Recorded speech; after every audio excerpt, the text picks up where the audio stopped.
Title: The Clockmaker's Doll. Genre: stop-motion horror setting. A decaying Victorian village and an ancient clockmaker's workshop. Fade Iron. Cobblestone village. Night. A thick fog chokes the crooked alleyways. Gas lamps flicker. The sound of ticking clocks echoes faintly. A solitary child, 10, wrapped in rags, stumbles through the mist. Her face is hollow, eyes wide with dread. She stops in front of a shuttered shop. Eben Thorne, clockmaker. Its windows are dark, but the door creaks open on its own. Clockmaker's workshop. Night. A grotesque collection of clocks cover every inch of the walls. Gears spin. Pendulums swing out of sync. Time is broken here. The child steps in. The door slams shut behind her. She flinches. At the far end of the room, lit by a single oil lamp, sits Eben Thorne, late 70s. A gaunt, hunched man with impossibly long fingers. He works on something hidden beneath a velvet cloth. Child, excited. Sir, are you the clock doctor? Eben, gravelly voice. I fix what time is broken. Flesh, soul, wind up hearts. He lifts the cloth. A doll lies beneath it, porcelain lifelike, with hollow eye sockets and a stitched smile. Eben, so indeed, she's nearly ready. She just needs someone inside. Child backs away. I should go. Eben, time doesn't go backward, child. Suddenly, the clocks all strike midnight. Flash cut. A shadow darts across the ceiling. The doll's eyes glow red for a moment. Basement. Later, the child is now trapped in the bowels of the shop. She clutches a candle, moving through a labyrinth of discarded doll parts, gears, and broken furniture. A muffled whimpering draws her toward a cracked mirror. In the mirror, a girl identical to her, but pale, doll-like, is trapped behind the glass, mouthing, "Help me." She reaches out, and the mirror bleeds. Clock room. Night. Eben paces around a giant clock tower mechanism that rises through the center of the workshop. Above, hundreds of suspended dolls dangle like marionettes, some twitching. The child peeks from a vent. Eben, to himself, she must still believe she's real, or the ritual won't take. He opens a drawer and pulls out a human heart. It ticks like a clock. Dream sequence. The doll's reality. The child finds herself in a painted, pastel version of the workshop. The walls are soft and rounded. Everything smiles, even the tools. A chorus of dolls dance around her, singing, "Dolls, sing song. Welcome home." Little gear, join the ticking, disappear. She turns and sees her own face, now porcelain. She screams. Clockmaker's workshop. Night. She awakens on the work table, strapped down. Her arms are pale, her joints segmented. Child, what's happening to me? Eben looms over her with a key. He wins her back. Eben, you're the perfect fit. An orphan heart, a quiet soul, and no one will miss the missing. The doll beside her opens its eyes. Doll whispers, "Run, before you forget who you were." Workshop. Escape sequence. The child breaks free, stumbling through hallways that twist like clock springs. The dolls on the walls move. Some cry. Others reach for her. She finds the mirror room again and smashes the glass with a gear. Her reflection crawls out, no longer doll-like, but whole. The two merge into one. Clock tower. Final confrontation.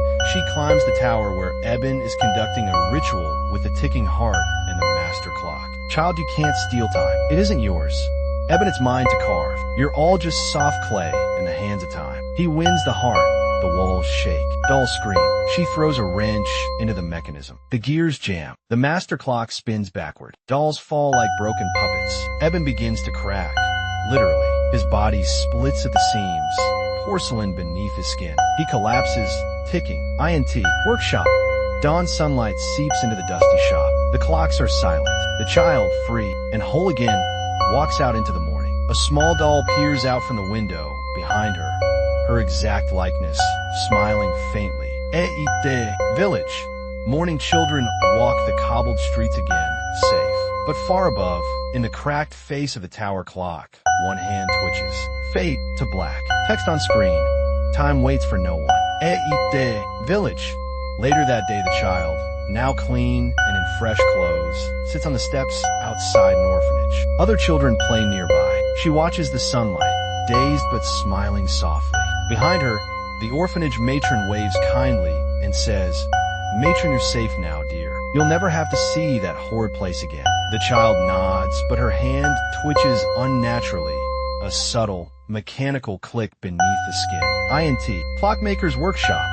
Night, the shattered workshop lies abandoned. Dust floats through moonlight. The master clock, once jammed, starts ticking again, slowly. A shadowy figure emerges from the dark, taller than Eben, its limbs jointed like a marionette. It picks up the broken porcelain mask of the first doll and places it over its face. Voice V. She thought she escaped. A wall cracks. From within, rows of unfinished dolls.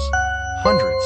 All turn their heads at once. Voice V. So indeed, but time always finds you. The origin of Eben and the dollmaker cult. Other children who didn't escape the child discovering she's still part doll. A battle inside the time between time. A darker, twisted version of the village itself. EXT, edge of the village.